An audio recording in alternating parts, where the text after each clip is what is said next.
Now, I'm Jessica Batista with the City of Hardyville. Forecasters predict that the 2025 Atlantic hurricane season will be more active than average. The National Oceanic and Atmospheric Administration is calling for about 10 to 13 storms, 6 to 10 of them being hurricanes.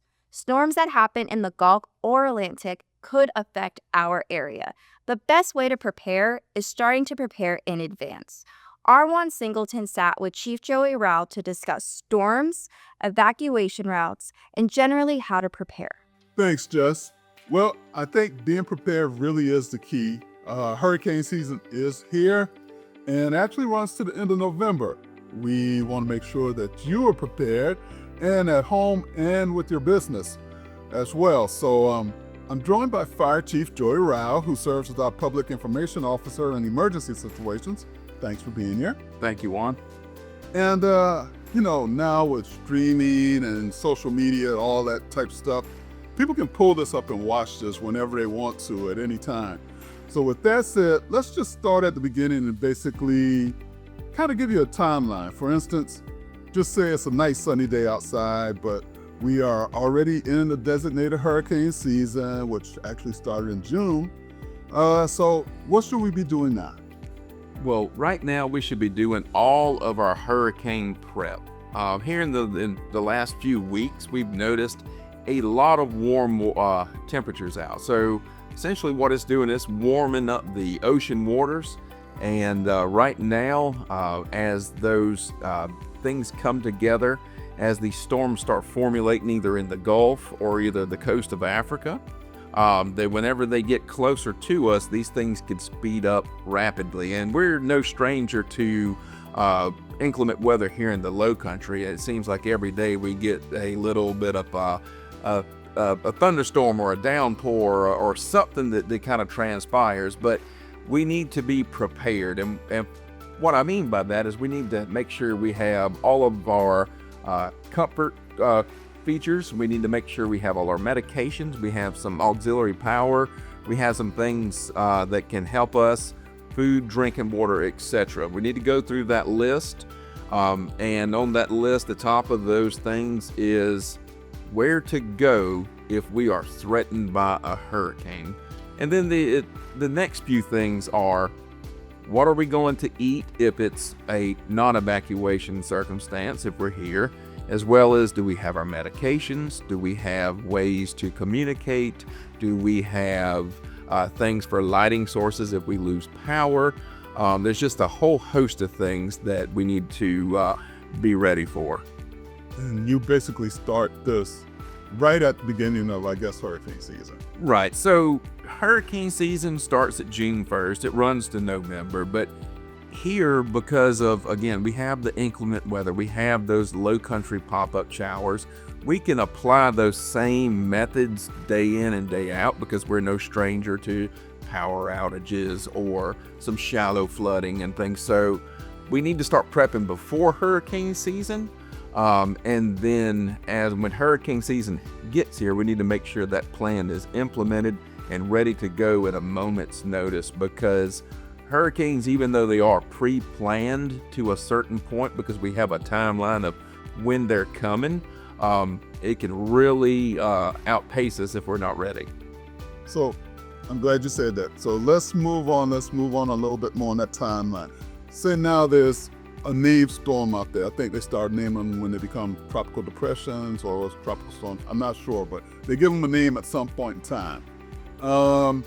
Forecasters are watching it, but the track is uncertain, and it's at least a week away.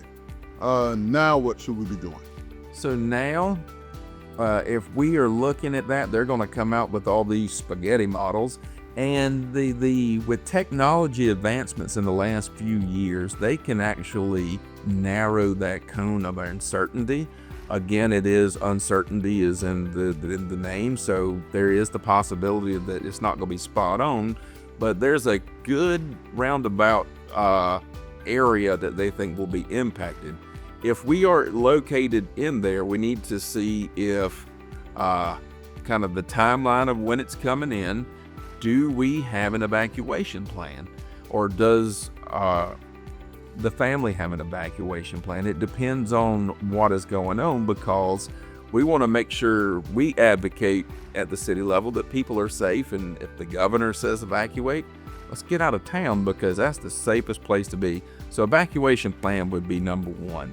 Number two, as the progression of the storm gets here, as it may be tropical depression or tropical storm, where they don't really advocate for evacuation, we want to make sure that we have our medicine, we have our food, we have those creature comforts, because power could be out for hours, days, whatever it may be. And we want to make sure that we have our vehicles serviced and full of fuel, because where we're located here in the city, if something were to impact our area, the barrier islands and some of those more inland, or more towards the coast, will be coming right through downtown Hardeeville to get on I-95 or 321. So we're competing for those same gas stations. We're competing for those same creature comforts that you may have not purchased prior to hurricane season. So we want to make sure that people are prepared. Okay, now we're at that point now where we're a few days out. The models are showing that it could really come our way, and we're a few days out. Now what do we do? What we need to do is we need to pay close attention to credible information. And what I mean by credible information, it's not your next door neighbor. It's not your friend down the street. It's not your pastor at church. We want that credible information to be coming from local sources as well as state sources that says impact is imminent. There may be an evacuation because you go into the warnings and the watches. But if impact to our area, we're going to have the governor at the time is the only person in South Carolina that can issue an evacuation. So what we encourage folks to do is, if you have the means to evacuate, even if they're saying that it's before the evacuation is given, we encourage those folks to get out, because you're going to be ahead of all of the traffic. I will tell you, in many storms that we've had in the past, traffic congestion is the biggest thing, and it's a big deterrent to folks when they do evacuate, because they will sit a 2-hour trip becomes a 10-hour trip just because of congestion. But we need to, if the storm is imminent to our area, the forecasters, the Weather Channel, State DMD is kind of tracking it, that it's coming, say, to Hardeeville. We need to make sure that we have evacuation in mind. Cars are fueled. We're making those last minute preps. We're going to tell family members and others that you either maybe traveling to or where you're, and actually let them know where you're going to as well. That way, if something were to happen in the evacuation, because you will have to go through some rural South Carolina that doesn't have a lot of cell signals and things like that. So you may be off grid for a few to make sure they're kind of tracking you.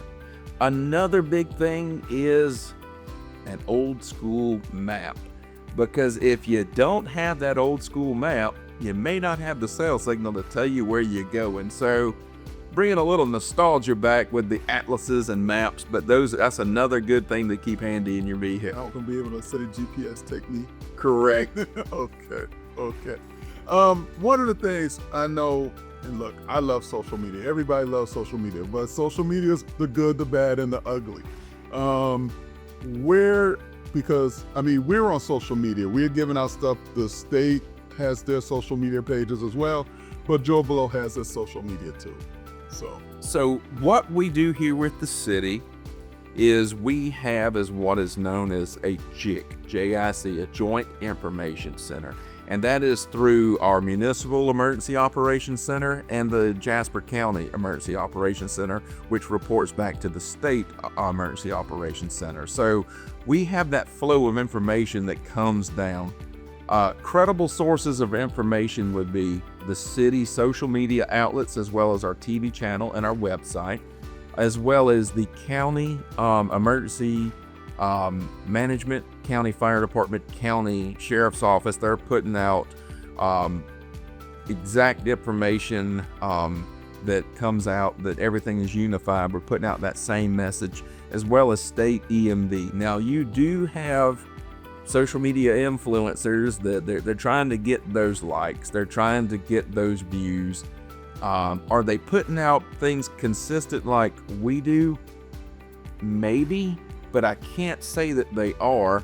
They may have some great entertainment. They may put out some great messaging. They may be spot on, but it's not the messaging that is relevant to here, official, and credible. Okay, we're getting at that crucial point now on our timeline. 24 hours out, we're already possibly seeing some storms, some storm activity, maybe some winds, rain. Now what do we do? So if we're 24 hours from impact, hopefully folks have heeded that evacuation from the governor. And if they have not evacuated out of state or wherever they're going, or in state to somewhere away from the storm's impact, maybe they've evacuated to the shelter in Ridgeland, which is also a shelter for both Beaufort and Jasper counties' medical needs, pets, and things of that nature, to where they're safe. So you're 24 hours, you've either evacuated out of the community or you've gone to that safe shelter. There will be folks that will not evacuate. We know that. We try to stress that to them. Evacuation is safe for them, as well as it makes it easier for the emergency officials here in the city and the county, as well as the state, to do our job. But hopefully folks have left. They've got out of harm's way, so we're bracing for impact at 24 hours, because that 24 hours is going to go by very quickly. And usually if they're looking at the devastation 24 hours out, we're beginning to feel some of those outer band impacts that are slowly beginning to come in. Right, exactly. And so I know that at this point in time, like you said, people need to realize that you guys have to be in your safety mode as well. I know there's different standards where you guys can't even go out, but up until the point where you can, I know people are nervous about, well, I'm leaving my house. I know our police department goes by through neighborhoods and stuff like that as much as they possibly can. So, So in the event that the storm is going to impact our area will be saturated with public safety officials, police presence, as well as National Guard. Our local police department, they will continue patrolling to make sure that everything is still, they're doing their job, serving and protecting. Now, the one caveat is we will have our state police and others that will be directing folks. This is where you turn. This is the only way you can go. You can't go back to Georgia. You can only take this evacuation route to get out. But they have a heavy presence here as well as our staff that we call back in, our fire and EMS, to make sure that folks are safe. Now, one thing to keep in mind is when the governor declares that evacuation, there are no hospitals typically. The emergency rooms, they shut down. The urgent cares are closed because those folks are moving critical patients around throughout the state. So we're losing some of those other creature comforts that if you have health or medical issues, you may not get those assistance you may need. And those are things that people have to consider. It's definitely, we have those people here, and people, even if we tell them all of those things, there still are going to be people that refuse to evacuate. They've lived through many storms, but again, we will encourage them to do so. It helps us because once the storm is on us, we are restricted. There are certain times when the sustained winds hit 35 and 40 miles an hour, depending on which vehicles. The smaller, lighter vehicles are restricted down at some of the sustained lighter winds, and some of our larger fire apparatus can withstand up to 40 mile an hour sustained winds. But when that happens, and the winds are sustained, we are stopping all response for the safety of our personnel. totally understand. Now, the storm is over. Hopefully we survived. Hopefully the homes have survived. But we're ready to come back. How does that work? So what happens is storm comes. We'll just kind of we'll kind of envision that we'll stay here in downtown Hardeeville. Downtown Hardeeville was impacted. We have a lot of above ground power with power poles and things in our area, where some of our new areas have underground power. So we have trees that have taken down power lines.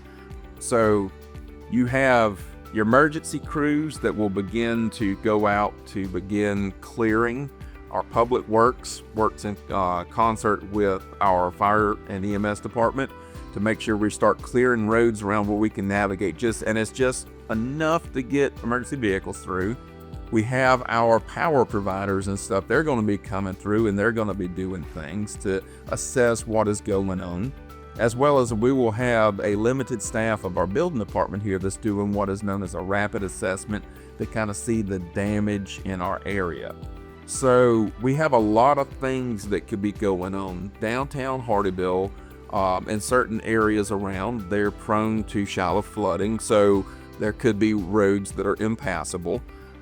You take in account a lot of the debris. You take in account a lot of some of the other safety concerns that are there, because we have to treat standing water as there may not be a road underneath standing water. So we encourage people to turn around and not drown.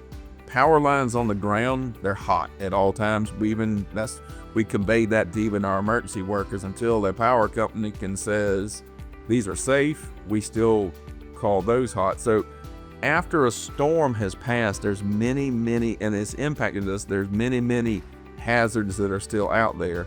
And also one thing that a lot of folks don't consider, because we're in the low country, we have a lot of insects like ants. We have a lot of wildlife that may be impacted. We have a lot of snakes, alligators, other things that may come out. So we have a lot of things in the area that we have to contend with. So usually after the storm has passed, depending on the severity, we do an assessment, we clear roads, we make sure that things are safe for our responders.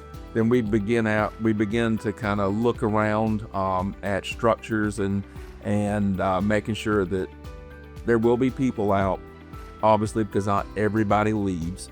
And we're kind of taking all of those things into account. Now, the hard part is the storm has passed. Let's just say, Juan, you traveled to Greenville and the storm has passed. Well, it's sunny and nice in Greenville, but you want to come back to downtown Hardeeville. Unfortunately, the roads are impassable. There's a lot of things going on.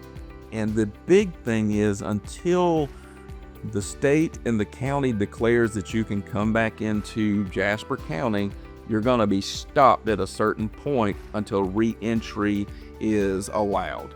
And you may be stuck on the side of the road for a while. Yes, we experienced that during Hurricane Matthew. Matthew skirted over us. Some folks stayed in the area. Literally within 12 hours of Matthew being gone from our area, they were out and about looking, and they had cell signal. They called friends. Everything is nice and sunny here in Hardeeville, and we couldn't get folks back into Beaufort County, which become a backup all the way to exit 8. So, and then we had an emergency inside of an emergency. So, good, credible information, and again, that goes back to the city, the county, and the state saying X is opened up for re-entry. And that's the importance of all of our working together so we can get that word out. So we've given a lot of information, but there's a few key points I want to go back and highlight a little bit. We didn't really talk about insurance policies and taking pictures and things like that. How important is something like that? That is extremely important this time of year, and that begins before hurricane season. I encourage folks to go around their property, take pictures of your home, of those possessions, anything of significant value that you may not be evacuating with. Get the serial number, model number, have all those things documented. Get in touch with your insurance company. Make sure you have the right policies. Make sure you have all of these things in place so that you're covered during these types of events. And making sure that you know who to call afterwards. Keep those either in your phone, paperwork with you whenever you evacuate, so whenever you come back, it makes life a lot easier to get in touch with those folks as we begin to either rebuild, repair, and restore. And again, those necessities like food, medicine, all of those things are very important as well. Absolutely. Medicine's a big one because we do, in our area here, we do have a older population. We want to make sure that they have their prescriptions if they leave. So let's just say that they're not able to return within 96 hours, or it could be 120 hours, or God forbid we have a storm to where it may be 2 weeks before people are able to get back in here. They have those prescriptions to where they could get them fulfilled somewhere else at another pharmacy. But if we have those non-evacuation type storms, making sure that we have enough drinking water. A gallon of water per person per day is what is recommended to consume. But if we are out of power or potable water, you may need another gallon of water per person per day for hygiene things. Make sure that you have enough water and food that can consume you, or that can take you for 72 hours is the bare minimum. We often advocate that folks have it for several days, depending on if you have the space and the means to do so, because we could have those inclement, non-predictable weather that come through our area destroy any of our power grid or anything that could disrupt our normal day-to-day, and have those creature comforts on hand. Making sure that vehicles are serviced, ready to go. Making sure that you have, again, your policies, your prescriptions, your food, your water. Here's a big one: pets. We need to make sure that our pets are taken care of. Making sure that we have the pet food, making sure we have all of those things, and also some hygiene products and entertainment. Because here's the thing, boredom will kick in, especially without power. And without power, typically you don't have internet. Something to read, a book, a word puzzle.